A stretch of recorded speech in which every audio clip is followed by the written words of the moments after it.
Ok, vamos lá? De volta aqui para nossa aula de história, não é isso? Mas hoje vai ficar simples para vocês, porque na aula passada a gente já fez um breve início para essa aula de hoje, tá bom?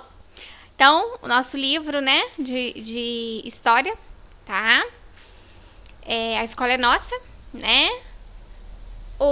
O capítulo que nós estamos vendo, A Vida no Século do Ouro, né? A população mineira, a arte no século do ouro, conflitos e revoltas, tá?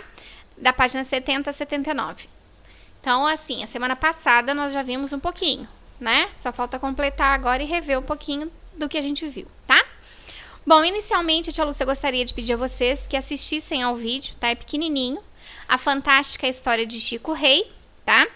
Que foi um escravo, né? Quer dizer, na verdade, ele era um rei na África, né? Mas ele se tornou escravo, né? Trouxeram ele para o Brasil, ele se tornou escravo. E aí o que aconteceu? Ele conseguiu comprar a alforria dele e conseguiu alforriar toda a família, tá? Lógico, com muita luta, né? Mas conseguiu. É nesse linkzinho aqui, ó, que vocês vão encontrar, tá? O vídeo. Vale a pena porque é bem legal.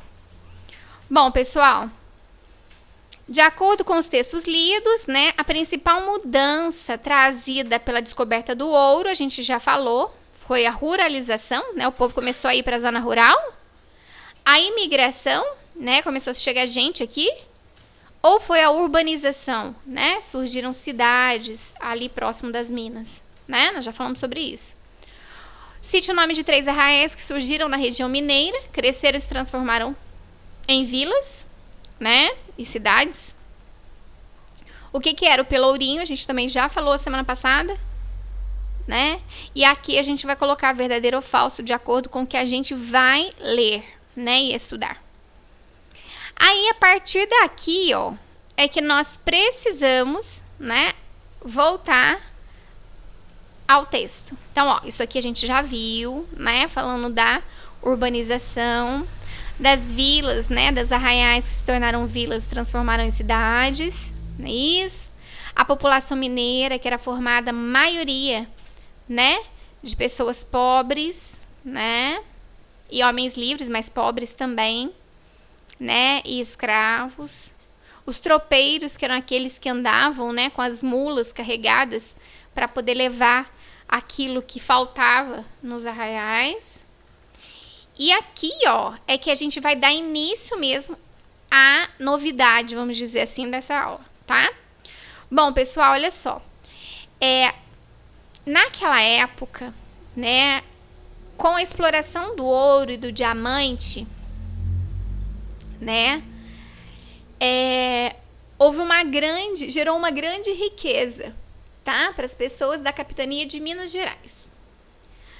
Os donos das minas e os grandes comerciantes, que eram as pessoas mais ricas, elas eram essencialmente católicas, né? A gente já viu que os portugueses eram essencialmente católicos, né? Não respeitaram a religião indígena. Então, o que eles faziam?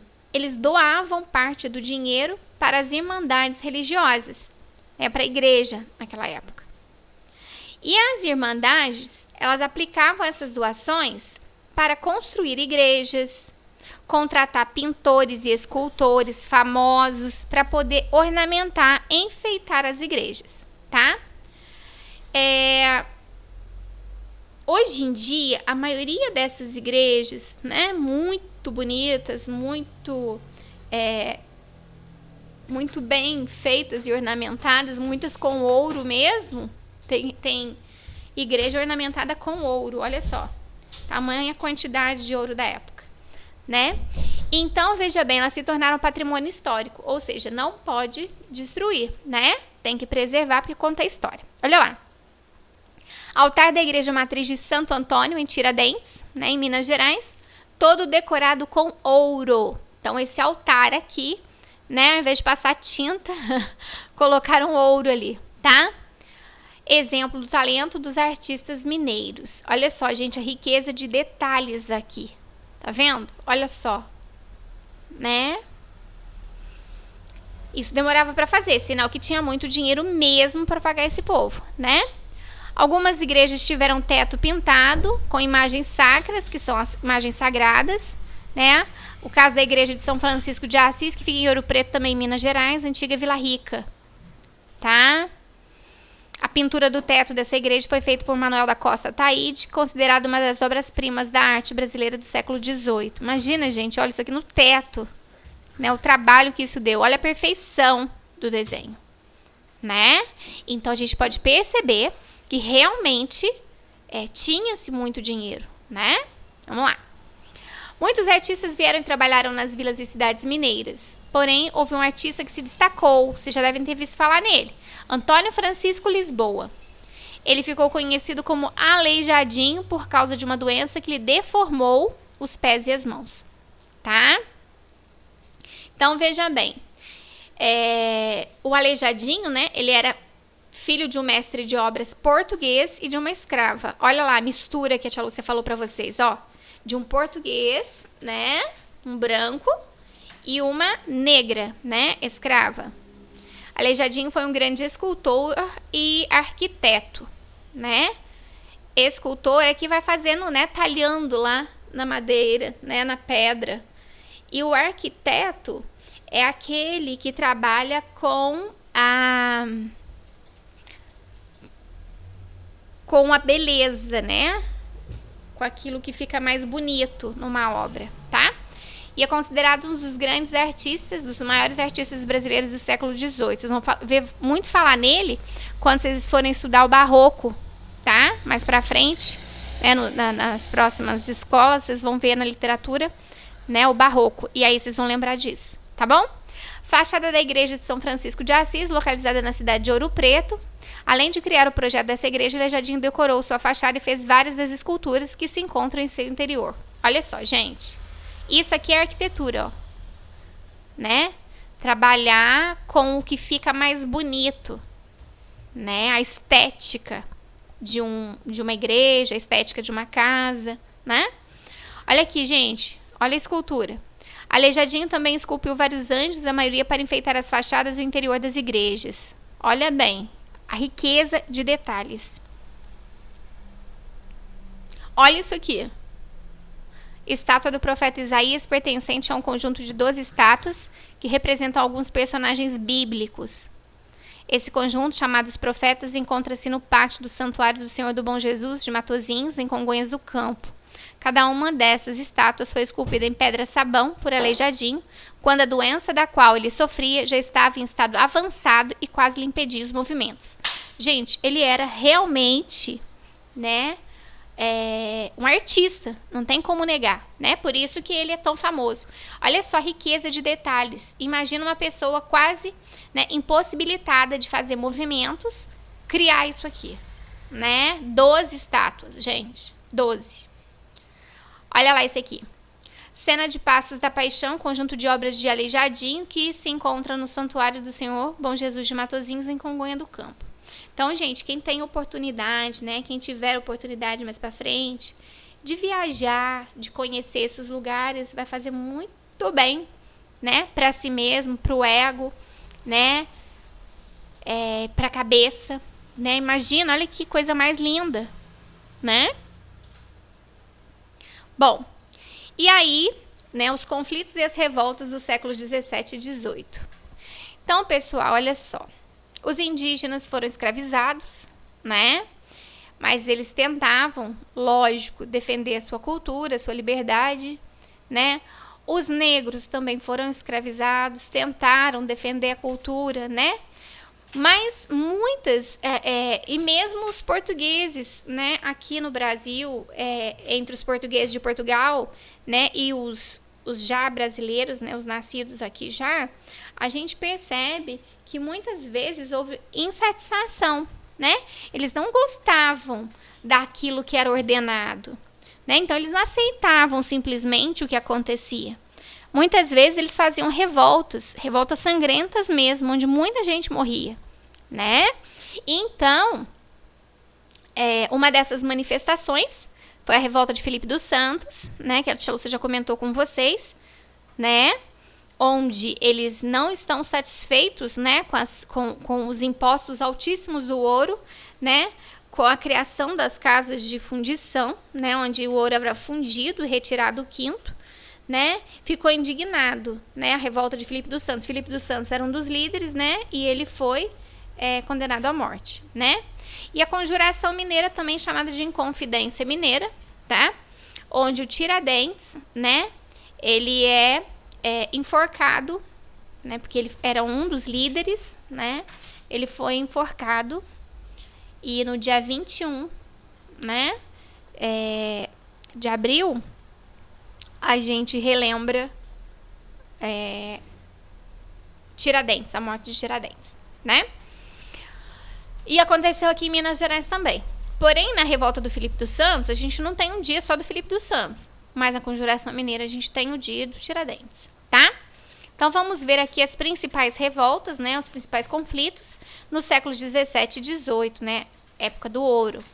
Então, ó, em São Luís, lá no Maranhão, né, a revolta de Beckman, que foi de 1684 a 1685, tá? Depois, a Guerra dos Mascates, né, em Recife, lá em Pernambuco, de 1710 até 1711. Depois, em Salvador, na Bahia, Conjuração Baiana, no ano de 1798. E a revolta, aqui tem duas, hein, gente? Minas Gerais aqui, ó. Ó os mineiros aqui. Em Vila Rica, né? Revolta de Filipe dos Santos, que foi no ano de 1720. E a Conjuração Mineira, ou Inconfidência Mineira, né, em 1789, tá? Então, eram revoltas, né, onde eles manifestavam a insatisfação deles e a tentativa de buscas, né, cada revolta dessa tinha um objetivo, ou vários objetivos, né, e eles tentavam, com essas manifestações, alcançar esses objetivos. Claro que a maioria não deu muito certo, né, mas foram tentativas, tá joia?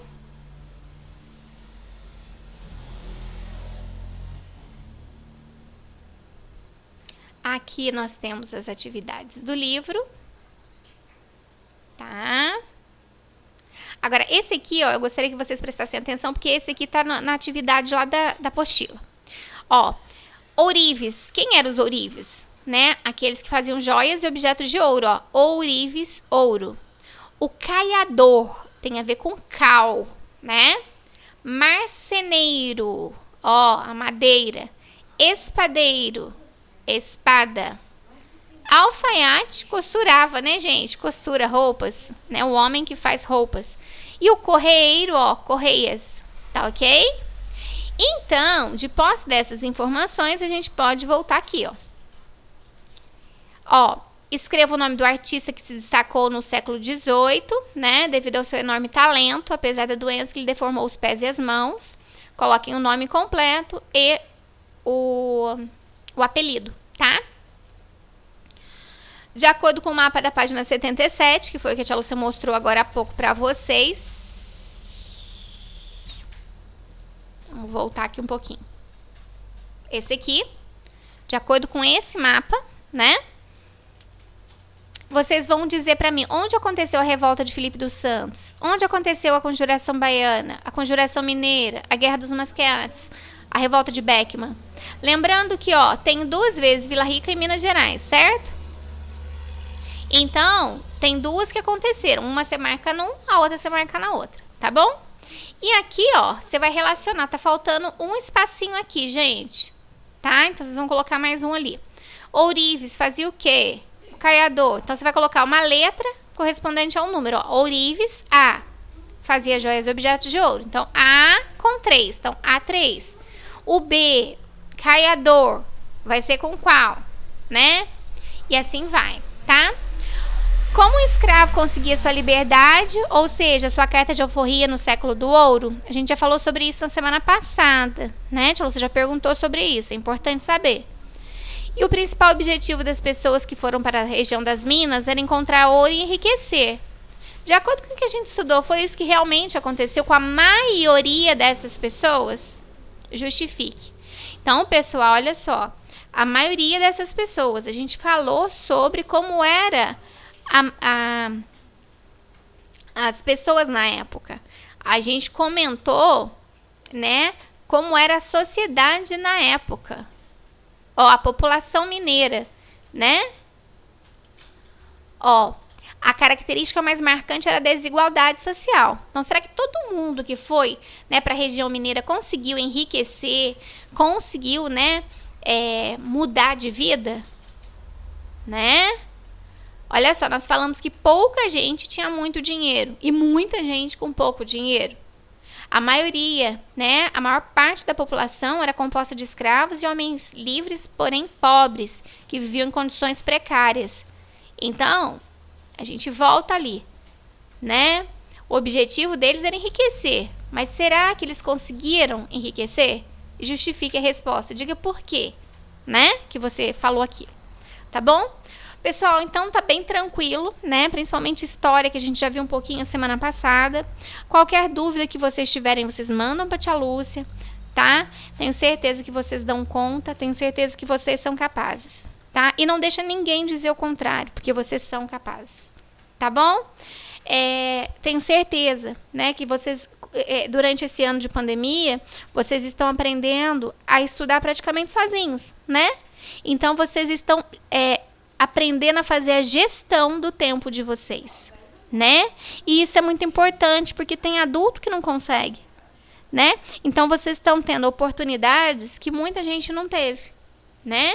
Lógico, os outros tiveram a oportunidade de estar na escola todos os anos, mas não tiveram a oportunidade de aprender isso que vocês estão aprendendo. E isso é muito bom para vocês, tá? Vocês aprenderem a se organizar, a disciplinar, né? Estudar sozinhos. Por quê? Porque no ano que vem, né, vocês terão o quê? 5 períodos e 5 professores, 5 matérias diferentes, né? Então, vocês precisam aprender a se organizar. Então, esse ano vocês já estão aprendendo, né? Então, vamos pensar nesse tempo como algo positivo. Não vamos pensar só no negativo, não. Claro, tem coisas ruins? Tem, mas a gente tem que ver as coisas boas também, tá bom? Qualquer dúvida, tia Lúcia tá aqui, tá?